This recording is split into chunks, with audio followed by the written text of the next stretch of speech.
সুপ্রিয় পর্যটকবৃন্দ, জাফলং টুরিস্ট পুলিশের পক্ষ থেকে আপনাদেরকে স্বাগতম জানাচ্ছি।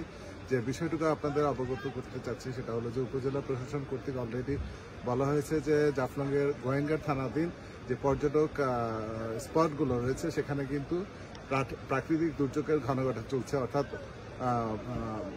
অত্যন্ত বেশি রকম বৃষ্টিপাত হচ্ছে, যেটা নাকি ভয়াবহ একটা প্রাকৃতিক সমস্যাই বটে। সেই ক্ষেত্রে আমরা পর্যটকদেরকে আহ্বান করব, আপনারা এখানে আপাতত আসাটা আপনাদের জন্য সমীচীন হবে না বা নিরাপদ হবে না। সুতরাং নিরাপত্তার কথা বিবেচনা করেই উপজেলা প্রশাসন কর্তৃক নিষেধাজ্ঞা দেওয়া হয়েছে। এই বিষয়টি আপনাদেরকে জানানোর জন্য আমরা আজকে এখানে আগমন করেছি বা এসেছি। আপনারা নিশ্চয়ই দেখছেন যে ওপারে বাংলাদেশ এবং ভারতের যে অবস্থা চলছে, এখানে কিন্তু প্রচুর বৃষ্টিপাতের সম্ভাবনা রয়েছে। প্রায় 3 দিন যাবৎ এরকম বৃষ্টিপাত হবে।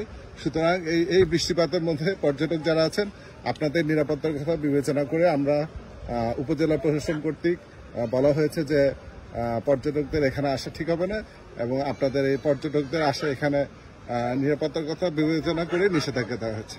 এই বিষয়টি আপনাদের অবগতির জন্য আমরা এখানে এসেছি। আপনারা নিজ চোখে দেখুন যে প্রাকৃতিক অবস্থাটা কেমন।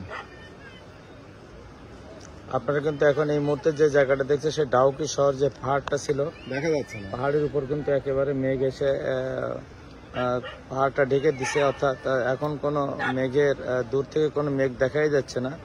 শুধুমাত্র সামনের যে কাছের পাহাড়টা, পিছনে যে কয়েকটা পাহাড় ছিল এগুলো সবই দেখা যেত এখান থেকে। এখন কিন্তু এই পাহাড়গুলো দেখা যাচ্ছে না।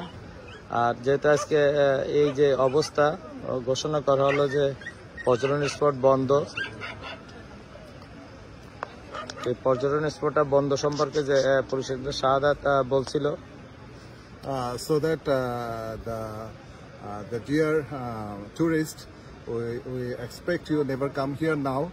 Before you coming, you just make an inquiry that if the weather is good or not. If the weather is not good, it is better not to come here for your safety. Thank you very much. হ্যাঁ, ও যেটা বললো যে যেটা বলছিল যে আসলে ওয়েদারটা যে অবস্থা গেছে তাতে এখানে একেবারেই পর্যটক আসা এখন নিরাপদ মনে হচ্ছে না। বিশেষ করে এই যে আপনারা দেখেন নদীটা, সেই জাফলং 0 পয়েন্টে যে নদীটা এখন একটা ভয়াবহ রূপ ধারণ করছে, অর্থাৎ একেবারে জাফলং 0 পয়েন্ট পানির তলে তলিয়ে গেছে। আর এই হচ্ছে তার পাশে যে পাহাড়গুলো ছিল এই মুহূর্তে কিন্তু একেবারেই কুয়াশায় আচ্ছন্ন। তো এইরকম পাহাড় আমরা দেখি নাই যে একেবারে বৃষ্টিতে কুয়াশায় বা মেঘে কিন্তু ঢেকে গেছে পাহাড়গুলো। এই বাংলাদেশের সাইডটা যে কিছুটা দৃশ্যমান আছে, এই দূরের সমস্ত এলাকাটাই কিন্তু এই মুহূর্তে এই হচ্ছে সেই ডাউকি শহর, যে ডাউকি শহর পর্যটকরা এসে দেখে এবং ছবি তোলে। এই হচ্ছে বাংলাদেশের অংশের এই বাস, এই বৃষ্টি হচ্ছে, আর এই হচ্ছে 0 পয়েন্ট। আর এই এলাকাটা, এই যে এলাকাটা এখানে যে গাড়িগুলো এসে থাকে, এখন গাড়িগুলো একেবারে কমে গেছে। আমরা নিষেধাজ্ঞা দেওয়া হয়েছে যে এখানে পর্যটক এখন আসা নিরাপদ না, যেহেতু উপজেলা প্রশাসন নিষেধ করছে। তাই কিন্তু এখানে এই যে জায়গাটা মেইন যে পর্যটকরা, এখন কিন্তু ঝিরঝির বৃষ্টি হচ্ছে। বৃষ্টির ভিতরে কিন্তু আপনাদের আমরা এই ভিডিওটা দিলাম। আপনারা আশা করি নির্দেশনা মানবেন।